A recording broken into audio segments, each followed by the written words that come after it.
Hello, my lovelies. It's Flobo Boyce here, and you're listening to Knew Amsterdam Radio, powered by newamsterdam.com. New Amsterdam is a city for creatives, and if you are a creative person, we say, welcome, citizen. Again, I always gotta say thank you so much for supporting the show, telling your friends about the show, and about New Amsterdam and what we're doing. Big things are happening for the brand, and I think this is just one of the ways where we can show our appreciation. So if you have a friend, a family member, an enemy even, let them know about the brand, about the products, about the podcast, all that stuff as New Amsterdam grows just from beyond the storefront into a way that we look at creative people and how they do what they do. A way to see how businesses go from nothing to something. And a way for even you guys, even the people who are listening right now who say, I have an idea, but I'm not so sure if I can create it. Hopefully this would be the show for you to say, not only you can do it, not only do I believe you can do it. Here are some documented case studies, if you will, of different levels of success. And it's not really a straight line success. I mean, there's a branching narrative. There's almost like a bunch of roots going down to the different forms of success. And hopefully this show sheds a bit of light on that.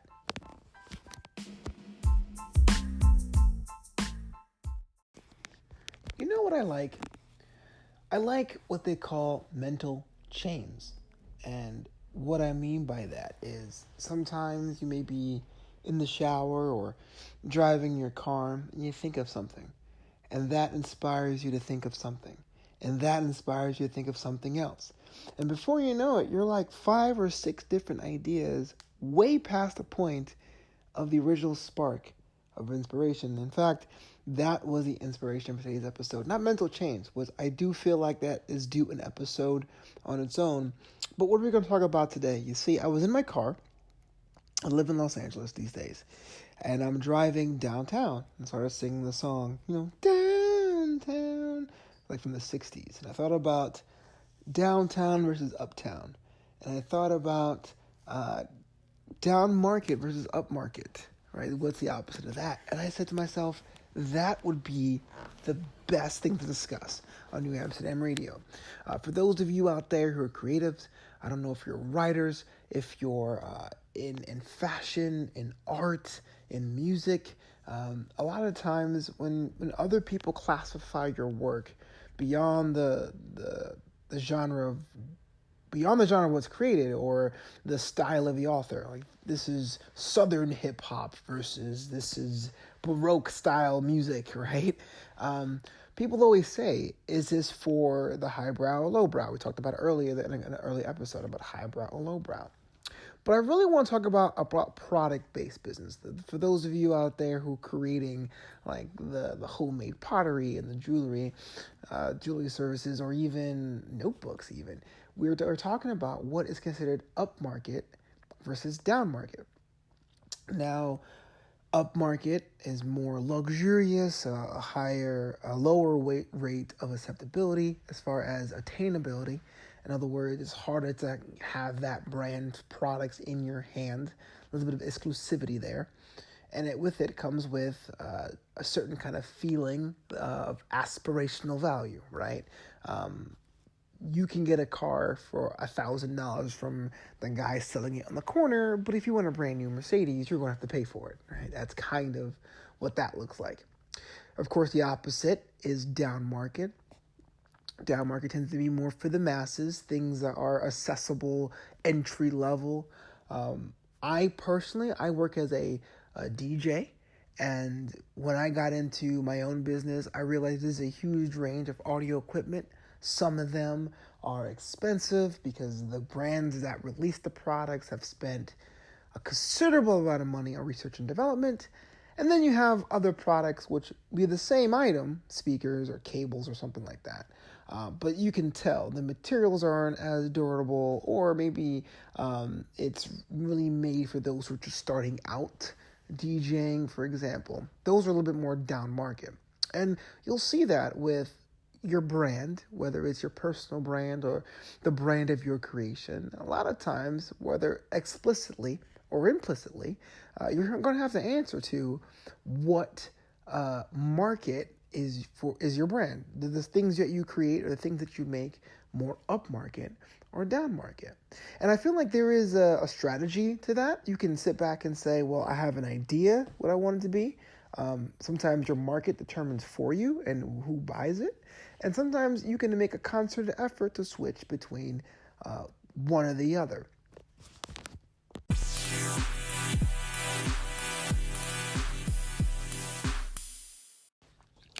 And the thing is, we can see examples of products exercising their market mobility, whether going from upmarket to downmarket, from downmarket to upmarket. One of the examples we used in an earlier episode was Tesla, right? Tesla, the first model, the Model S, was a luxury car with that electric technology, and it was marketed to the elite. And that, in essence, was part of a strategy to have people with more income to spend, to subsidize future models of Tesla that became progressively more affordable. Not to say that Tesla is no longer an aspirational brand, but there was more product offerings. So if I had $40,000 in my pocket and I was just dying to buy a Tesla, I can get my hands on a Tesla Model 3, which is I guess it's technically a midsize, but it looks almost compact. Normal sedan compared to their high-end Roadster. Starbucks was another example. When Starbucks had its big expansion in the 90s, we saw those storefronts in more affluent areas, businesses, and central centers, malls of a certain demographic. And now, in 2018, we can pretty much find a Starbucks anywhere in the United States, right? Whether it's freestanding storefronts or whether it's in a hole in the wall, you can find a Starbucks in any major city, and even some suburban areas and airports. And there's a bit more of a down market nature. Now, the quality of the product has not changed. That's very important to mention. The quality does not change if you're talking about a singular product. But now, more and more people have the access to that product. A lot of times that usually judges market customer behavior, and you'll say it's more accessible to all. Using coffee as an example, for the opposite, going from down market to up market, Folgers, for example, I grew up watching the Folgers commercials, and they tend to be in the grocery stores, and those were for those who just wanted to buy coffee in bulk for the house. It tasted different than diner coffee, but that was okay. Over the past year, you'll see the Folgers company release a line of coffees called 1850. And that's just no by means an advertisement for the brand, but that seems to be more for the millennials, right? Because they use market research to determine millennial people of a certain age likes more quote-unquote authenticity in their brands. Now there's a select line of coffees that talk about the history of the company being so old and try to equate the coffee to a particular feeling. And in this case, the pioneer men and women who were part of the era where the company was founded, 1850. And there's a story built around these lines of coffee. Right? Whereas regular Folgers was just, hey, go to the last drop. No, that's Maxwell House. The best part of waking up was Folgers in your cup. And this model, the 1850 line, is more robust, if I can use a coffee term, more enriched with their history and the type of bean used and how it's roasted to appeal to a certain demographic who may or may not be even interested in Folgers wholesale, but the idea is a new product offering for that. Now, what does that mean for you? Now, there's two ways of looking at upmarket and downmarket. You can make products that are separate, a separate line for a different demographic. You can say, hey, I love making these keychains. And I can say, well, the ones that are plastic are going to be in these stores and at this price point. But I want to have a special line of all metal ones that are this price point. And you can, in theory, with using your product line, appeal to different demographics at a time. But ultimately, when you take a step back, the brand, the what you call, what you create, to show your audience or to share with the masses. They're going to determine whether or not your brand is upmarket, mid-market, or downmarket. You can't stretch too much. You can be creative with certain product offerings, but after a while, you're going to have to decide, or your market will decide for you, what kind of brand you are. And it's a lot of fun to sit back and let the market decide. I can tell you how many friends and colleagues have tried really hard to make luxury goods, and they'll just at a certain price point, and just go out there and put it on sale, and the market will not respond the way they had intention or hope.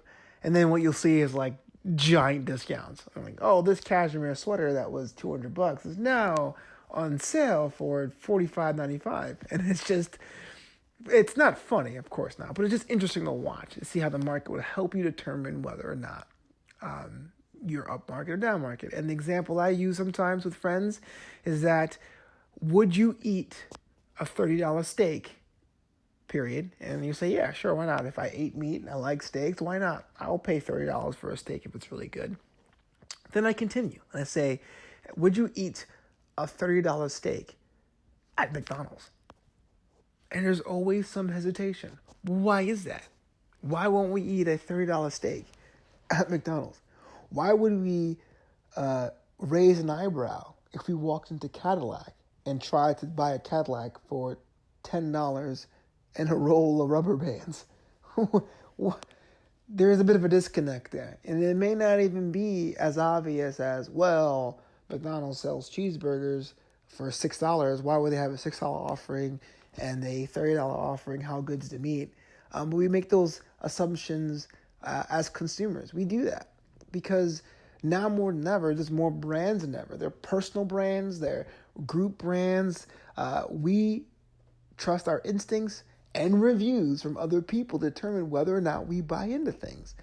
And the prices help us determine whether or not the brand is for entry-level people, professionals, those who are the upper echelon of society. It's a fascinating thing to really sit there and think about.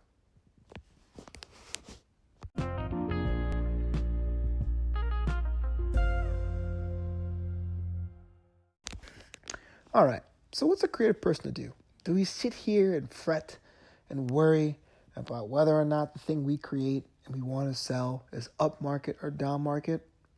No. Keep creating what you love, and all that stuff will fall into place.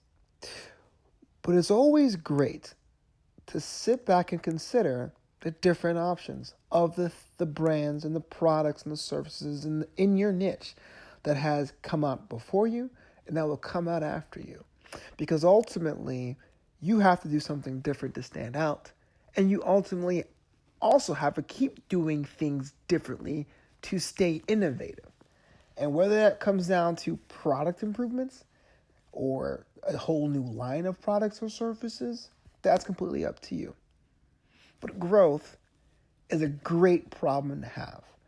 Growth is something that takes you from being that person with that thing, that person with the idea, the person with one product, the person with a hobby, and making it into that entrepreneur, that visionary who could develop or created something with merit and value. But all roads head back to innovation. How is your creation different than anything that came out before you? And how are you going to continue to stay different to keep your product or service or idea on the minds of your intended audience or your intended customer base or your intended client base?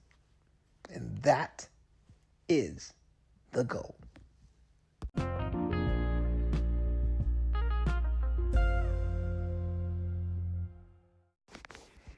Just want to say thank you so much for checking out the show. Make sure you tell your friends about Knew Amsterdam Radio. More episodes are coming right down the pipe.